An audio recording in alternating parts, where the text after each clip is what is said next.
नमस्कार। मैं श्रवण सैनी। आज की इस क्लास में अपन पढ़ेंगे राजनीति विज्ञान के सैद्धांतिक पक्ष में एक महत्वपूर्ण अवधारणा, सत्ता की अवधारणा। सत्ता शब्द है वो बहुत प्रचलित है।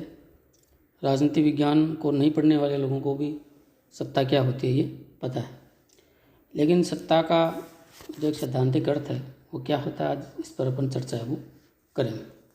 सत्ता जो है वो किसी भी संगठन से संबंधित होता है और संगठन का एक महत्वपूर्ण हिस्सा है वो सत्ता होती है। किसी भी संगठन में सत्ता का वही स्थान होता है जो एक शरीर में आत्मा का होता है। जिस प्रकार आत्मा के भाव में शरीर का कोई महत्व नहीं होता, उसी प्रकार सत्ता के भाव में संगठन का कोई महत्व नहीं होता। अब अपन चर्चा करेंगे सत्ता होती क्या है। सत्ता आदेश देने, निर्णय लेने और अपने आदेशों की अपने अधीनस्थों से पालन करवाने की शक्ति होती है, जिसे अधीनस्थ मन से स्वीकार है वो करते हैं। यानी सत्ता आदेश देने की वह शक्ति है जिसे अधीनस्थों के द्वारा मन से स्वीकार किया जाता है। सत्ता के दो पक्ष होते हैं, एक तो होता है आदेश देना और दूसरा पक्ष होता है अधीनस्थों के द्वारा उस आदेश को स्वीकार करना। वो सत्ता का दूसरा पक्ष है वो होता है। मैं केवल आदेश ही देता रहूं और कोई मेरे आदेश माने नहीं तो वो सत्ता नहीं है। सत्ता में आदेश देना भी एक पक्ष है सत्ता का, और अधीनस्थों के द्वारा उस आदेश का पालन करना या उस आदेश से सहमत होना भी सत्ता का ही एक पक्ष है।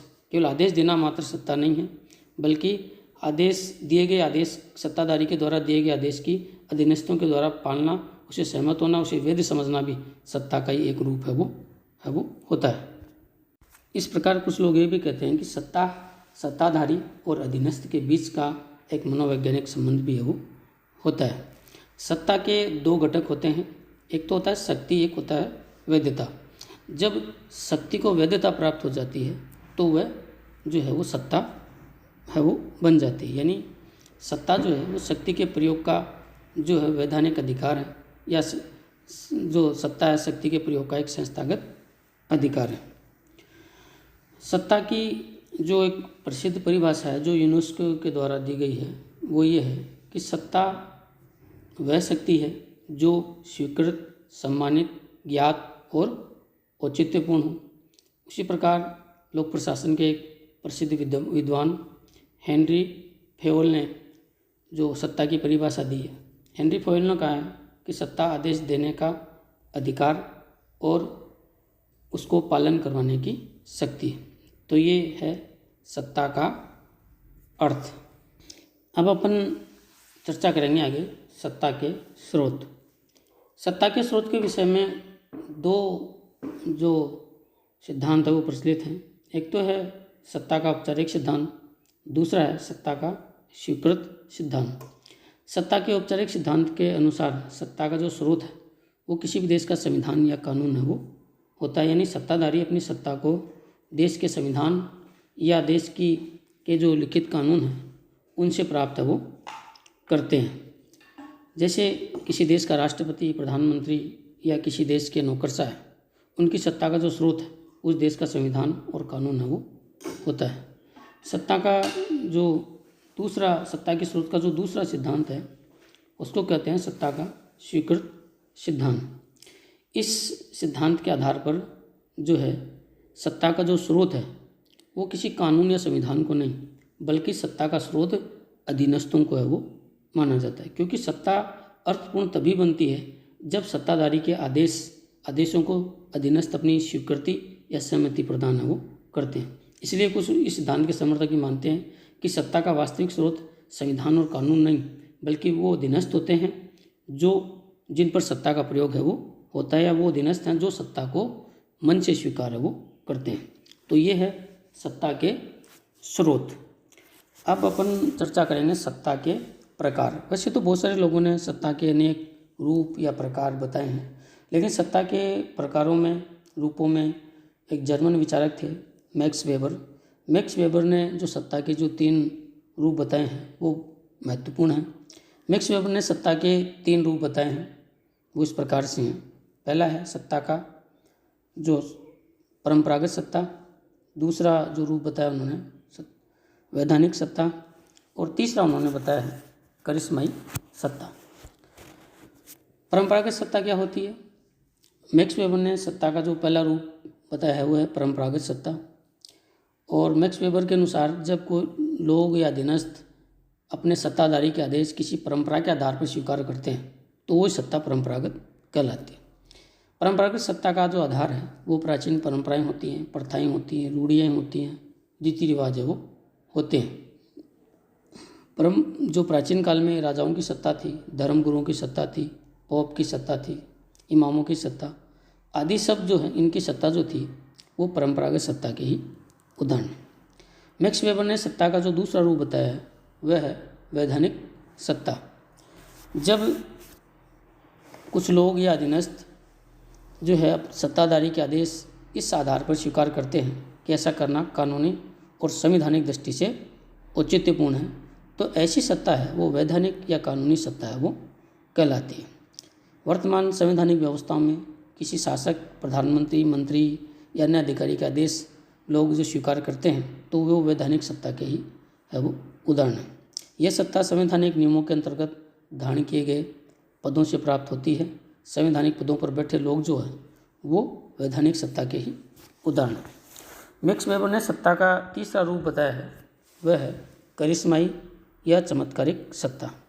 जब लोग या अधीनस्थ इस आधार पर सत्ताधारी के आदेश मानते हैं कि सत्ताधारी का व्यक्तित्व है वो चमत्कारिक है और लोग अपने नेता की चमत्कारिक छवि या चमत्कारिक व्यक्तित्व के कारण उसके आदेशों की पालना करते हैं, किसी कानून के आधार पर नहीं, तो इस तरह की जो सत्ता है वो करिश्माई सत्ता है वो कहलाती है। जैसे उदाहरण स्वरूप आज़ादी के आंदोलन के दौरान महात्मा गांधी के आदेशों की पालना देश के लोग करते थे।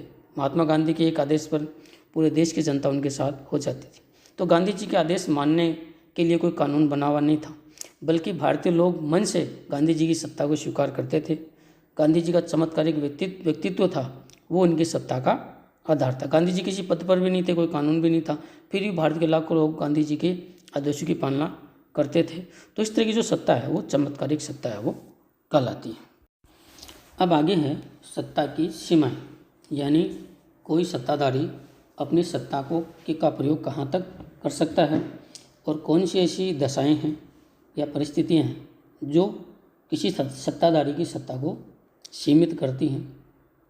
तो ऐसी बहुत सारी दशाएं हैं जो किसी भी सत्ताधारी की सत्ता को सीमित करती हैं। किसी भी सत्ताधारी की सत्ता असीमित नहीं होती। बहुत सारी दशाएं हैं जो सत्ताधारी की सत्ता को सीमित करती हैं। अब अपन उन पर चर्चा करेंगे।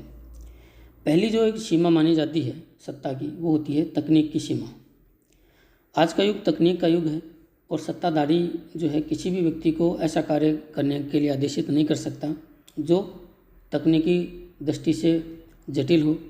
सत्ताधारी केवल उसी व्यक्ति को तकनीकी प्रकृति का कार्य करने का आदेश दे सकता है जो व्यक्ति उस तकनीक में दक्ष हो या उस तकनीक का ज्ञाता हो।